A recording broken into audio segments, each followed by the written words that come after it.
বিসমিল্লাহির রহমানির রহিম। গাইস, আজকে শুরু থেকে শেষ পর্যন্ত দেখতে থাকুন। ইফতারে একটি ব্লগ নিয়ে এসেছি আপনাদের সামনে। তো আশা করি ভিডিওটি ভালো লাগবে। তো আমরা কিন্তু কৃষ্ণ কেবিন দোকানে চলে আসলাম, মদন সেন্টারে। তো মঞ্জু ভাই, হিমেল ভাই এবং জালাল ভাই, তো আমরা কিন্তু ইফতারির জন্য এসেছি। প্রায় 40 জন মানুষের ইফতারের আয়োজন করেছি। দেখেন, দোকানদার কিন্তু আমাদেরকে ইফতারি দিচ্ছে। তো বুইন্দা, ডাইলের বড়া এবং মুড়ি, যা যা যা লাগে ইফতারির জন্য সবকিছু কিন্তু দোকানদার আমাদেরকে মেপে মেপে দিচ্ছে। তো সেখানে কিন্তু আমরা দোকানদারের ব্যবহার কিন্তু খুবই ভালো পেয়েছি। আসলে কৃষ্ণ কেবিন দোকানে আসলে অবশ্যই সবকিছু মালই আপনারা ভালো পাবেন। এখানে মিষ্টি রয়েছে বিভিন্ন ধরনের হোটেলে। তো আশা করি এখানে আসলে আপনারা কম দামে সবকিছুই পাবেন। যে দামে আপনারা নিলে অবশ্যই ভালো হবে, সেই দামে আপনারা পাবেন। পাশাপাশি মঞ্জু ভাই কিন্তু কিরা চিল্লাচ্ছে তো সালাতের জন্য। তো দোকানে এসে কিন্তু আমাদের খুবই ভালো লাগলো। আশা করি ভিডিওটি কিন্তু না টেনে সম্পূর্ণ ভিডিওটি দেখবেন, আশা করি ভালো লাগবে। যদি ভিডিওটি ভালো লাগে, লাইক কমেন্ট ফলো দিয়ে পাশে থাকবেন। আর যারা ইউটিউব থেকে দেখছেন অবশ্যই সাবস্ক্রাইব করে বেল আইকনটি বাজিয়ে পাশে থাকবেন। তো টাকা দেওয়া শেষ, তো এখন কিন্তু আমরা ইফতারি নিয়ে বের হয়ে যাব। তো হিমেল ভাই, আমি কিন্তু এই যে রিস্কায় উঠেছি, রিস্কায় উঠে কিন্তু যাচ্ছি। তো এখানে কিন্তু আমাদের একটা মিস্টেক হয়ে যায়, তো খেজুর নিতে পারে নাই। তো সেই জন্য কিন্তু খেজুরের জন্য কিন্তু আবার রিস্কাওয়ালা ভাইকে বলি, তো ভাই রিস্কাটা আবার ব্যাকে নাও।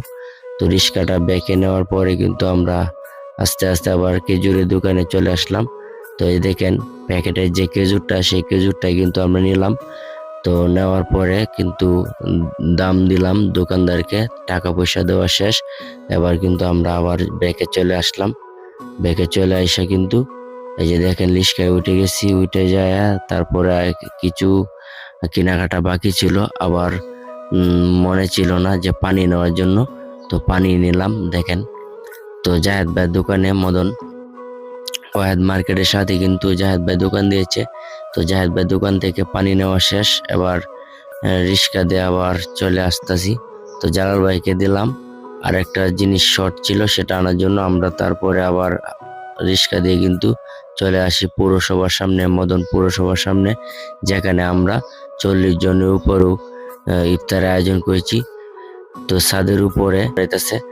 তো ওই যে আমরা হিমেল ভাই আর আমি ছাদের উপরে এগুলো ইফতার নিয়ে তুলছি। তোলার পরে দেখেন, আস্তে আস্তে আমাদের বায়ানসারি, ছোট বায়ানসারি এবং বড় বায়ানসারি সকলেই কিন্তু আমরা একসাথে আছি। তো এই যে মনির ছেলেটা খুবই ভালো।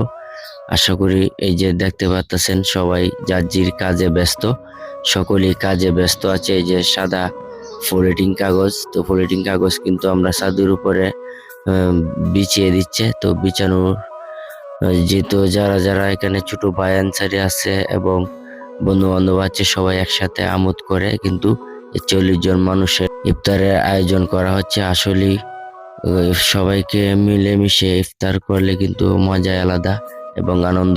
তো এই যে আমাদের একজন মামা কিন্তু ডালের বড়া এবং বেগুনি, বুট যা যা আছে সবকিছু কিন্তু হাতে ভেঙে দিচ্ছে। ভেঙে দেওয়ার পরে কিন্তু সবাই একসাথে আস্তে আস্তে দেখবে যে জালাল ভাই আবার চলে আসছে।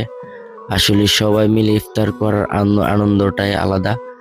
যারা কিনা একা এক ইফতার করেন, তারা কখনো একা ইফতার করবেন না, সবাই মিলেমিশে রমজান মাসে ইফতার করবেন, আশা করি ভালো লাগবে। তো আস্তে আস্তে সকলেই চলে আসতেছে। দেখেন, ছাদের উপরে যে আস্তে আস্তে আস্তে সকলেই চলে আসছে। মনির তো আসলে খুব ভালো মানুষ, এই যে আরেকজন বড় ভাই সাজেশন দিচ্ছে কেমনে কি করা যায়। আর কালো শার্ট পরা যে ছোট ভাই জহিরুল, সেও কিন্তু অনেক শ্রম দিচ্ছে। আর এখানে প্রত্যেকটা মানুষই দায়িত্বশীল ছিল, সকলেই নিজ দায়িত্বে কাজগুলো করছে।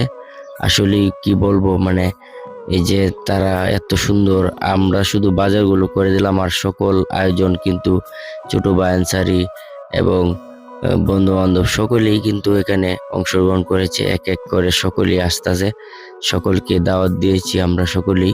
তো যেহেতু ইফতারের আয়োজন, রমজান মাস, ইফতার আয়োজনটা আসলে আপনাদের কেমন লেগেছে অবশ্যই কিন্তু কমেন্টে জানাবেন। আর বেশি বেশি করে লাইক কমেন্ট শেয়ার করে পাশে থাকবেন। তো যারা ইউটিউব থেকে দেখতেছেন আবারও বলতেছি ইউটিউব চ্যানেলটি সাবস্ক্রাইব করে দিবেন। ইউটিউব চ্যানেলটি সাবস্ক্রাইব করে পাশে থাকবেন বেল আইকনটি বাজিয়ে। আর বারে আমার সামনে ক্যামেরা দিয়ে আমাকেও দেখাচ্ছি যাতে আপনারা দেখতে পারেন আমার মুডটা কিরকম ছিল। আসলে কাজে ছিলাম তো ব্যস্ততার কারণে তেমন বেশি গেট আপ নিতে পারি নাই। যাই হোক, তো রোজা রমজানের দিন রোজা রেখে কিন্তু মুখ একেবারে শুকিয়ে গিয়েছে প্রত্যেকটা মানুষেরই। মুখ শুকিয়ে যাওয়ার পরেও কিন্তু সবার মুখে হাসি। এই বালতিতে শরবত, তো পানি দিয়ে শরবত, ফ্রিজে ঠান্ডা পানি। আসলে রোজা রাখার সময় তো মনে হয় যে সবকিছুই খেয়ে ফেলবে প্রত্যেকটা মানুষ এরকম ভাবে, কিন্তু যখন বিসমিল্লাহ বলে পানি খাওয়া হয় তখন আর কোনো কিছু খাওয়া যায় না। 2 মুঠো ইফতারি খেলেই কিন্তু পেট ভরে যায়। আর আমাদের এই ভিডিওটি কেমন হয়েছে অবশ্যই কিন্তু কমেন্টে জানাবেন। এক এক করে সকলেই কিন্তু চলে আসতেছে। দেখেন ছোট ভাই মানিক, অনেকেই আছে এখানে। আমরা ফার্নিচার পট্টির সকলেই কিন্তু এখানে আপনারা দেখতে পাচ্ছেন। তো মদন পৌরসভা নদী বাংলা ছাদের উপরে কিন্তু ইফতারের আয়োজনটা হয়েছে। দেখেন এক এক করে কিন্তু ইফতারির যে আয়োজনটা সেই পরিবেশটা কিন্তু সুন্দরভাবে গুছানো হয়ে গেছে। তো এখন কিন্তু আজানের অপেক্ষায়, তো আজান দিলেই কিন্তু আমাদের ইফতারের আয়োজন। তো আলহামদুলিল্লাহ আজান দিয়েছে, তো বিসমিল্লাহ বলে কিন্তু পানি খাচ্ছি। পানি খাওয়ার পরে কিন্তু ইফতারি শেষ শুরু হচ্ছে। তো আশা করি ভিডিওটা আপনাদের ভালো লেগেছে। আর যদি ভিডিওটা ভালো লেগে থাকে লাইক কমেন্ট ফলো করে পাশে থাকবেন এবং অন্যকে দেখার সুযোগ করে দিবেন। আপনারাও বেশি বেশি করে এরকম ভাবে সকলকেই নিয়ে ইফতার করবেন। বাসায় থাকলে পরিবারের সবাইকে নিয়ে ইফতার করবেন, আর বাইরে থাকলে বন্ধু বান্ধব ছোট ভাই আনসারি যে যেখানে আছে সবাইকে নিয়ে মিলেমিশে ইফতার করবেন। রমজান মাসের দিন সবাইকে মিলে ইফতার নিয়ে করলে আল্লাহ সেটাতে বরকত দেয়। সকলেই ভালো থাকবেন। আজকে ভিডিওটা এই পর্যন্তই। দেখা হবে নতুন আরো একটি ভিডিওতে। আল্লাহ হাফেজ।